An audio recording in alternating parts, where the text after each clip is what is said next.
Chapitre 13. Lorsque Jésus sortit du temple, un de ses disciples lui dit « Maître, regarde, quelle pierre et quelle construction !» Jésus lui répondit « Vois-tu ces grandes constructions ?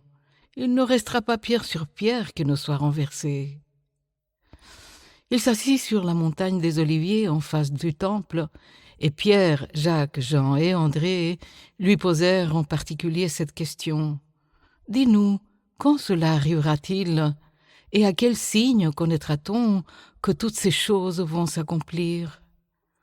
Jésus se mit alors à leur dire « Prenez garde, que personne ne vous séduise, car plusieurs viendront sous mon nom, disant « C'est moi », et ils séduiront beaucoup de gens.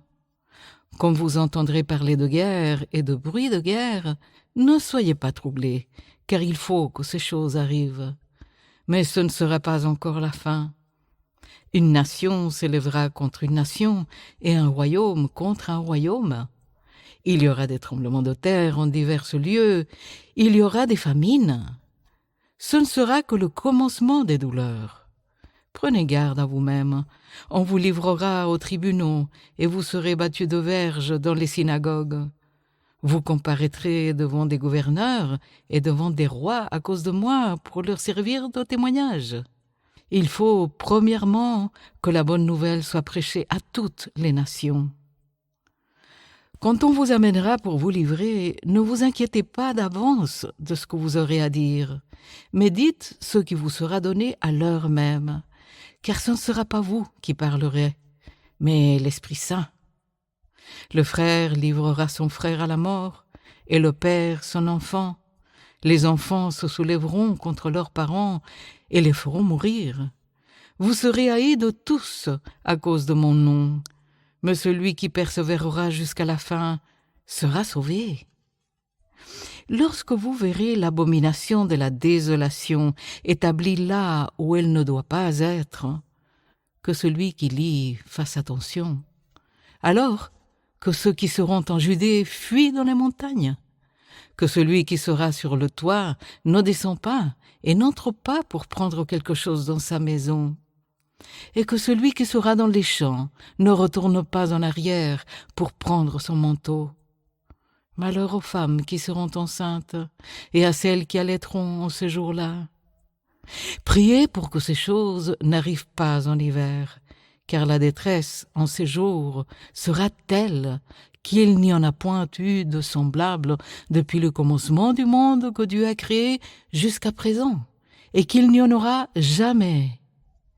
Et si le Seigneur n'avait abrégé ces jours, personne ne serait sauvé. Mais il les a abrégés à cause des élus qu'il a choisis. Si quelqu'un vous dit alors « le Christ est ici » ou « il est là », ne le croyez pas, car il s'élèvera des faux Christ et des faux prophètes. Ils feront des prodiges et des miracles pour séduire les élus s'il était possible. Soyez sur vos gardes, je vous ai tout annoncé d'avance. Mais dans ces jours, après cette détresse, le soleil s'obscurcira, la lune ne donnera plus sa lumière, les étoiles tomberont du ciel, et les puissances qui sont dans les cieux seront ébranlées. Alors on verra le Fils de l'homme venant sur les nuées avec une grande puissance et avec gloire. Alors il enverra les anges et il rassemblera les élus des 4 vents, de l'extrémité de la terre jusqu'à l'extrémité du ciel. Instruisez-vous par une comparaison tirée du figuier. Dès que ses branches deviennent tendres et que leurs feuilles poussent, vous savez que l'été est proche.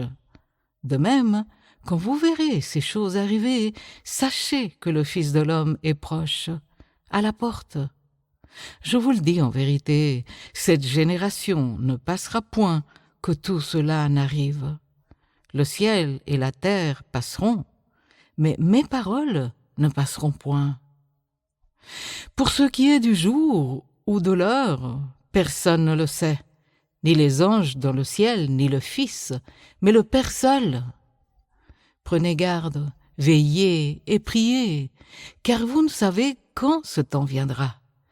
Il en sera comme d'un homme qui, partant pour un voyage, laisse sa maison, remet l'autorité à ses serviteurs, indique à chacun sa tâche et ordonne au portier de veiller. Veillez donc, car vous ne savez quand viendra le maître de la maison, ou le soir, ou au milieu de la nuit, ou au chant du coq, ou le matin. Craignez qu'il ne vous trouve endormis à son arrivée soudaine. Ce que je vous dis, je le dis à tous. Veillez.